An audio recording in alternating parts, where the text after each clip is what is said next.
Well, I really am overcome. I'm obviously not usually in a position like this, so I guess I'm not quite sure how to handle it. But first of all, I want to make sure I thank Angela for. Yeah.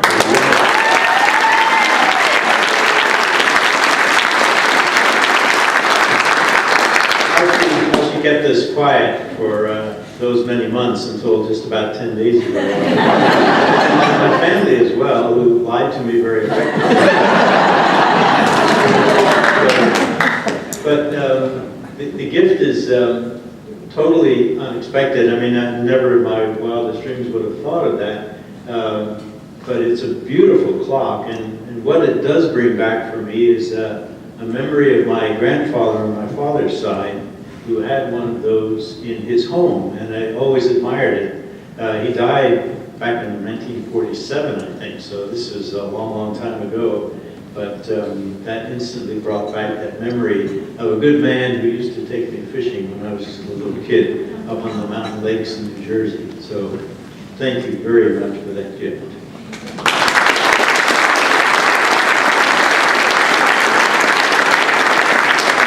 I will try to be brief because back in my early seminary years when they were teaching you how to give homilies or sermons, and so we had to do this at dinner at in what was called the refectory, the dining room. And I had gotten particularly long-winded that night. And my homiletics professor the next day said to me, he said, "John, I want to tell you something. If you haven't saved any souls in 10 minutes, what makes you think you can do it in 20? I never forgot that, so all those years in the priesthood as well, I tried to keep that in mind. And even if the sermon wasn't quite up to par on a particular Sunday, at least it had the saving grace of being brief. So when Harry Elliott and the crew interviewed me back in 1986 for the position, and I know one of the questions that was asked, they said, "Well, you used to be a priest, right?" And I said, "Yes, it was." I said, "I'm still an active Catholic, but I'm not a priest anymore." And I said, "Well, you know, builders swear a lot." I said, "Who can handle that?" I said, "You've never heard priests swear." I said, "I've been around them a long time." But I actually had an interim period where I worked with, my wife and I both worked for an organization that served adolescent kids in a residential treatment setting. And the group that I work with were referred to as behavior disorder adolescents. And if you don't think that group of kids can call you names, you ain't heard nothing until you heard what they did. So by the time I got to Sacramento, I could have heard anything would bother. But I really want to thank this group of people up here tonight. I love them dearly. They're wonderful friends. They've been a gift to me during the years that I've been here, and I appreciate you guys very much, and I thank you. And one of the guys I wanted to acknowledge tonight was Mike Wynn. As he said, he did sell me my first house in 1987. And Mike, I have a little warranty working.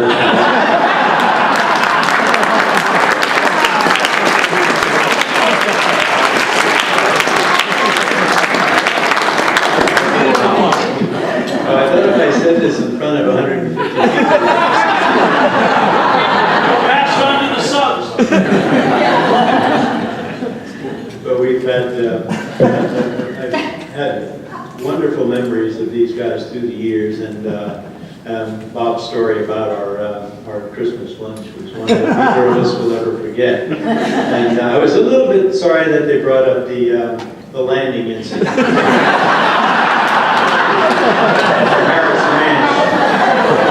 I really consider myself a careful pilot, but that day, it was a foggy day, it was a winter day. This is really true. There was ice on the wings of the plane, and I couldn't take off for about an hour. I'm looking at the clock, and so finally the sun is out enough to melt the ice on the wings and up in the air. And so I'm heading out to the Harris Ranch thinking, well, you know, I usually do my careful, pattern work and get things all set up. And I thought, you know, I'm really late, I better just kind of come straight in. Well, I had been alternating between fixed gear and retractable gear airplanes. And I, just happened to forget that day. The closer I got to the ground, the more uncomfortable I got, because this plane usually doesn't come this low before the wheels touch the ground. It was an awkward experience, but I went to the meeting at the Harris Ranch. Luckily, the plane kind of slid off the runway, so it wasn't in the way of other planes. I went to the meeting and tried to keep a straight face through the whole thing. Luckily, one of the people at the meeting had flown into the Harris Ranch too, so he flew me back to Davis to offer my apologies to the club that I belong to and the chief pilot for destroying the airplane.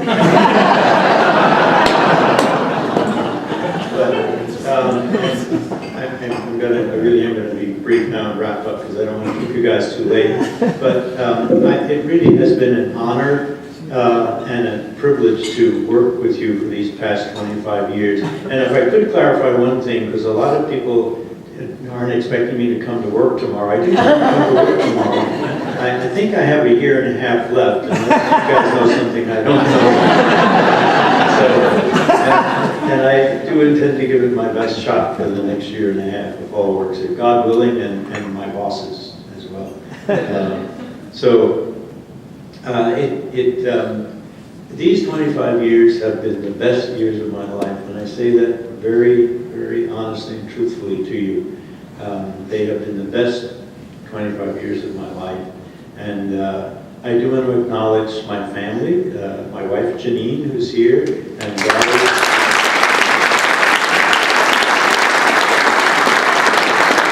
daughters Megan and Brianna.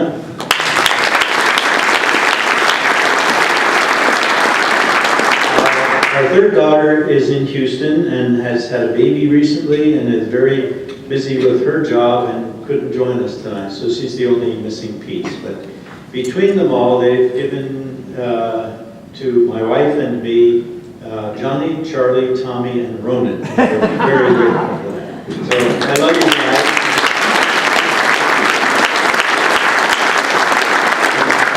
I'm going to ask you to indulge me for a minute in mentioning the staff. I don't want to, go on with a lot of names, but I feel like it's important to, other than acknowledging my family, we all know that none of us are successful without the people in our lives that are around us. And my family are that primary group that has always been there with me. My wife and I have been married 32 years. Did I get it right this time? Yes. So let me just very briefly mention the staff. There's not a ton of them.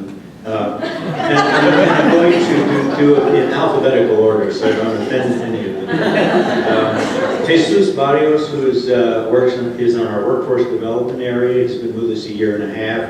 Some of these folks have a very, very long length of tenure. Todd Weingessner, who is with us 2 years and also in workforce development. Angela Conley, other than myself, has the longest tenure among us of 9.5 years.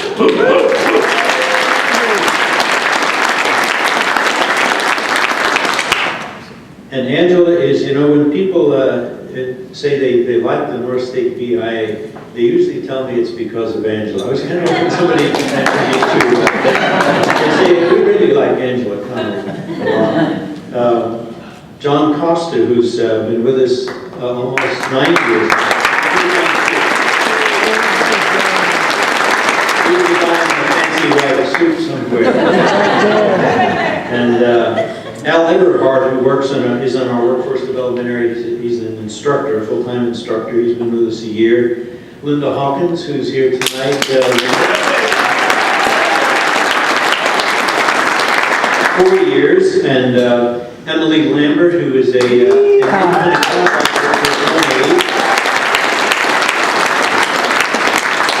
for 1 Rick Larkey, another good friend, 5 years with us, workforce development. And Milena Prinzing, who works also in home age, she's been with us for just a few months, but doing a good job. I skipped over Maria Monsanto, our controller, who has had 4 years with us. Followed a great controller who had been with us 17 years, who's here tonight, Jerry Gress.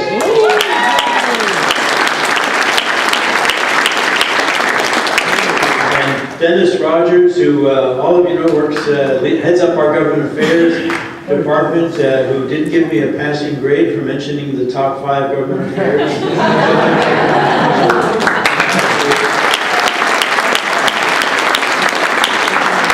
8 years for Dennis, and last on my list of active employees who's also in the workforce development area, Chance Troughton, who just joined us a few months ago.